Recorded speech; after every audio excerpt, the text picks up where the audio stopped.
Inaugurata il nuovo ingresso al Parco della Valle dei Templi dell'ex scuola rurale di San Nicola. A fare gli onori di casa il nuovo assessore dei beni culturali e dell'identità siciliana Sebastiano Tusa, che ha dichiarato: Agrigento ed il Parco della Valle dei Templi sono il fiore all'occhiello della nostra offerta culturale in Sicilia.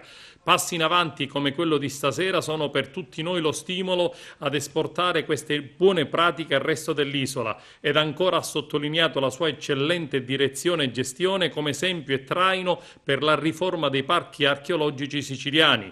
Un nuovo sentiero che accompagna i visitatori lungo un percorso nella natura per arrivare immediatamente alla maestosità dei templi dorici. Si tratta di un nuovo modo di visitare il parco, ma soprattutto un'utile alternativa per decongestionare i classici punti di accesso. Prevista infatti la possibilità di usufruire di vetture elettriche che saranno disponibili lungo questo nuovo itinerario.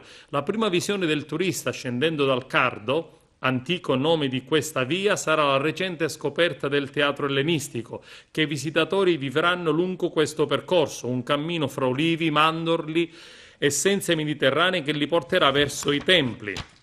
Il nuovo accesso sarà fondamentale per la valorizzazione del biglietto cumulativo, ticket che permetterà di visitare sia il parco archeologico che il museo Pietro Griffo.